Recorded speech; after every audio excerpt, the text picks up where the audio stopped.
standing strong and tall. Yeah, this is the Bullvine coming on the air, sharing the stories of the folks who care. Profiles of passion, voices of the trade, dairy strong legends being made. Yeah, this is the Bullvine coming on the air, sharing the stories of the folks who care. Profiles of passion, voices of the trade, dairy strong. You know what pisses me off? While most 28-year-olds are scrolling through TikTok at breakfast, there's a guy in Massachusetts who's already been up for 3 hours managing 400 cows across 2 farms. And that right there, that's exactly what's wrong with our entire succession crisis. Welcome to the Bullvine. I'm going to tell you a story that'll either inspire the hell out of you or make you realize your farm's already dead. You just don't know it yet. Picture this. It's somewhere around 5:30 in the morning, October. The Connecticut River Valley is covered in fog, and the sweet, sour smell of fermented corn is mixing with the morning air. Tyler Woodman, 28 years old, he's knee-deep in feeding time at Maple Line Farm. The feed mixer's doing its mechanical rhythm thing, and his phone starts ringing. Jim Strout's name pops up. Now, Tyler wedges the phone against his shoulder, because who stops feeding when you've got 400 head waiting? And Strout asks him, "Tyler, you sitting down?" Sitting down at 5:30 in the morning while feeding 2 farms worth of cattle. Tyler had no idea what was coming. This guy had already been up since 4:30. He'd checked his Alta NEDAP Now app, that's NEDAP for those taking notes, reviewed alerts for both Maple Line's jerseys and the neighboring Divine Farms Holsteins, moved fresh cows, and was halfway through morning feed. And Jim Strout's about to tell him he's won the 2025 Richard Caverly Memorial Dairy Award. Now, before you think this is just another feel-good farm story, let me hit you with some numbers that should scare the crap out of you. According to the latest census data, and folks, this is real, we lost 39% of dairy farms between 2017 and 2022. We went from 40,336 operations to just 24,470. But here's the kicker. 83.5% of family farms won't make it to the 3rd generation. 83.5%. Tyler Woodman represents exactly what we're losing. And if that doesn't terrify you, you're not paying attention. Let me tell you about breeding excellence. Real breeding excellence. Not the BS you hear at the coffee shop. Tyler's foundation? It traces back to a cow most of you would have shipped to the sale barn years ago. Woodman Farm, makeSandy. She's turning 13 this December, still scoring EX94-5E, and still throwing daughters that'll make you stop mid-stride in the barn. Sandy came from River Valley Tri-P Secret. That was Tyler's first 4-H project when he was just a kid in New Hampshire, trying to figure out why some cows just looked right. Tyler says, and you can hear it in his voice, Sandy has always been special. 7 daughters on the ground, 3 milking daughters, all scored excellent. Granddaughters selling from Vermont to Wisconsin. This is what happens when you actually understand cow families instead of just chasing whatever bull the genetics rep is pushing this month. But wait, it gets better. Victoria's Secret, one of Sandy's daughters from a Burdette by Mad Max Cross that Tyler made when he was barely old enough to understand progeny proofs. She was a 2-time All-American nominee. Most recently scored EX94-3E. Let that sink in, folks. A mating made by a teenager is now producing cows that stop traffic at World Dairy Expo. All right, let's talk genomics. And I'm going to piss some of you off here. The dairy industry has generated $4.28 billion, that's billion with a B, in cumulative economic impact from genomic testing since 2010. Annual genetic gains jumped from $37 to $85 per cow. That's 129% acceleration. And yet, walk into any sale barn, from Massachusetts to California, and half the guys there still think genomics is some fancy nonsense for the mega dairies. Tyler Woodman doesn't buy into that old school crap. He says, and I quote, "I have always been known to use milk bulls on my type cows and type bulls on milk cows." Sounds backwards, right? Until you see the results walking around his barn. Now, Richard Caverly, rest his soul, he understood genomics before most of us could even spell the word. He was pushing Ayrshire breeders to embrace testing when everyone else was clutching their paper pedigrees like they were the 10 Commandments. There's this story Tyler tells. He'd tested an animal for sale, and Caverly reached out immediately. Recognized the cow family from some herd in rural New England that had dispersed years earlier. That's the power of combining old knowledge with new technology, folks. Sometimes the moments that shape us come when we least expect them. Picture young Tyler at Eastern States. He's in that old cattle barn. You know, the one where the roof leaks every time it rains, but the acoustics are perfect for hearing a good cow bellow. He stops to admire some mature Ayrshire milk cows. The cow that catches his eye? Later, he'd realize it was connected to the legendary sweet pepper Black Francesca. This older guy starts talking to him about the cows, really getting into the details about balance and dairy strength. That stranger? Richard Caverly himself. Caverly worked with household names: Gold Prize, Nadine, Melanie, Delilah, Ashlyn, Victoria, Veronica, and Franny. With his partner Bev, he developed Sweet Pepper Black Francesca, two-time Ayrshire Grand Champion at World Dairy Expo in Eastern States. And here's what Caverly told young Tyler that day. Breed your cow the way you want your cow to be, not what everyone else thinks they should be. Revolutionary stuff when you think about it. Since July, Tyler's mornings have gotten, let's call them, interesting. He's managing Maple Line Farms jerseys, beautiful spread in Hadley where the river valley creates perfect growing conditions. And he's managing Divine Farms Holsteins. And he's maintaining his own Ayrshire program split between Massachusetts and New Hampshire. That's not a job, folks. That's 3 jobs, and he's crushing all of them before your first cup of coffee gets cold. His morning routine? It would break most people.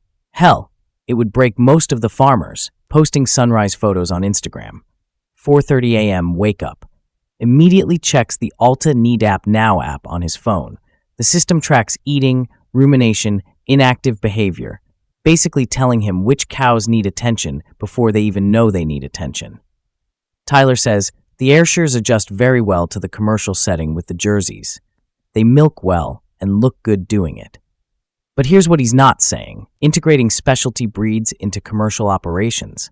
That takes a level of management skill that maybe 5% of dairymen actually possess. Oh, and in his quote-unquote spare time, he's doing relief AI work for itThe, helping other farms improve conception rates. The man's either crazy or brilliant. Memorial Day weekend, 2025. Everyone remembers that weather. Rain coming sideways. Temperature barely cracking 50 degrees. The kind of New England spring that makes you question all your life choices. What could have been a disaster for the inaugural Stars and Stripes sale in Greenfield, Tyler turned it into something else entirely. Working with his wife Toni, Jersey girl through and through, and partners Zach Tarrick and Caitlin Small, they didn't just organize another cattle sale. They built something bigger. Workshops the night before. Actual hands-on teaching about fitting, show prep, judging, not some PowerPoint presentation in a stuffy room. Real learning with real cattle. They recruited youth to lead animals in the sale ring, put a young person on the sales staff making actual decisions. You know why that matters? Because most sales treat kids like decoration. Tyler made them participants. You want to know what real impact looks like?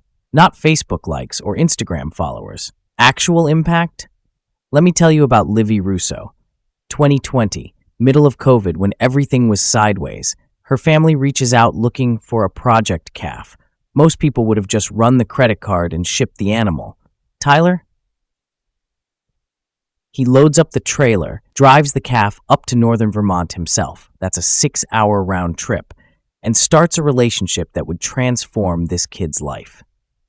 Fast forward to World Dairy Expo 2025. Those iconic colored shavings everyone posts pictures of. Tyler says, "One fond memory I have is watching Livy show her first bred and owned. He and Chris sat in those uncomfortable metal bleachers. You know, the ones where your back hurts after 10 minutes, supposedly evaluating the class, but really, as Tyler puts it, just being so proud to see her succeed to this level." That's not mentorship, folks. That's investment in the industry's actual future. Then there's Maddie Poitras, coming from longtime Jersey breeders, but she caught the Ayrshire bug working with Tyler. He says Maddie has never backed down with any challenge we have thrown at her. Here's what kills me about all this. Dairy programs are closing left and right. 4-H participation dropping every year. FFA chapters can barely field a dairy judging team. And we've got people like Tyler volunteering their time, their most valuable resource, teaching kids about top-line clipping and breeding decisions. Then we wonder why succession rates are in the toilet. Let's talk about what nobody wants to discuss at the co-op meetings. Class 3 milk futures for October 2025 are hovering around $16.94 per hundredweight. Meanwhile, genomic progress is accelerating. Annual genetic gains have more than doubled. But milk prices? They're not keeping pace with anything except maybe our frustration levels. According to USDA's latest numbers, we're producing 226.4 billion pounds of milk with 26,290 licensed dairy herds. That's up from 170.3 billion pounds in 2003 when we had 70,375 herds. Do the math. We're producing 33% more milk with 63% fewer farms. You know what Tyler's response is? Work harder, work smarter. Manage 2 farms, do relief breeding, organize sales, mentor kids, build his own herd on the side. This is the new reality, folks. The days of managing one 60-cow herd and sending the kids to college, those days are dead and buried. Behind every successful dairy operation, and I mean actually successful, not just surviving, is usually a spouse who gets it. For Tyler, that's Tony. Together they're raising 3-year-old Casey and 1-year-old Keegan in the barn, not despite it, in it. Tyler shares, Casey's favorite is pushing cows through the freestall and milking. That little kid, barely tall enough to reach the panel switches, already knows the difference between a close-up cow and a fresh cow. While other kids are at daycare learning their ABCs, Casey's learning that cows have personalities, that fresh milk tastes nothing like that white water they sell at Stop and Shop, and that real work starts before the sun comes up. They're also hiring college students from local universities, some who don't even have cattle backgrounds, but are willing to learn something new. You watch these kids discover they actually love this life. That's how you build the future workforce. Not by complaining about kids these days at the feed store, by actually teaching them. Remember what Caverly said? Breed your cow the way you want your cow to be, not what everyone else thinks they should be. Those words are living through Tyler's work. In an industry obsessed with trends, remember when everyone was chasing plus 3,000 GTPI bulls like they were lottery tickets? This philosophy is almost rebellious. But here's the kicker. It works. Using milk bulls on type cows and type bulls on milk cows sounds like contrarian nonsense until you realize it's producing cows that excel everywhere. Commercial dairies want different things than show herds. Export markets have different requirements than domestic processors. The cheese plants want components, the fluid guys want volume. One-size-fits-all breeding? That ship has sailed. Let me give you Tyler's actual genomic selection checklist. Not theory. What he actually does. First, test every heifer calf at 2 months. Earlier is better, always. Second, look for plus 150 net merit minimum. Anything less goes to beef breeding. Third, check health traits first, production second. Sick cows don't pay bills. Fourth, cross-reference with actual dam performance. Genomics lie sometimes. Fifth, use outcross bulls on high genomic heifers. Heterosis still matters. Sixth, keep detailed records on every mating. Memory fails, spreadsheets don't. The morning after receiving the award at World Dairy Expo, standing on those colored shavings while the crowd watched, Tyler was exactly where you'd expect. 4:30 a.m., checking his NEDAP reports, moving fresh cows, planning breedings. The purple banner was already old news. The work continues. Tyler says, being humble and supportive of your peers in the industry is what matters most. Purple banners and blue ribbons are always great, but to receive them with hard work, perseverance, and dedication behind it means even more. That wooden carving of Glenamore Gold Prize EX976E, Caverly's favorite cow, it sits on a shelf somewhere in Tyler's office. But the real legacy? It's in the youth he mentors, the genetic progress he's driving, the example he sets every damn morning at 4:30. Here's the truth nobody wants to say out loud at the co-op meetings or the breed association conventions. If we had more Tyler Woodmans, people willing to work multiple operations, embrace technology without abandoning tradition, mentor youth without expecting anything in return, we wouldn't be talking about an 83.5% failure rate for generational transfers. We'd be talking about the revival of American dairy farming. The question is, are you going to be part of the problem or part of the solution?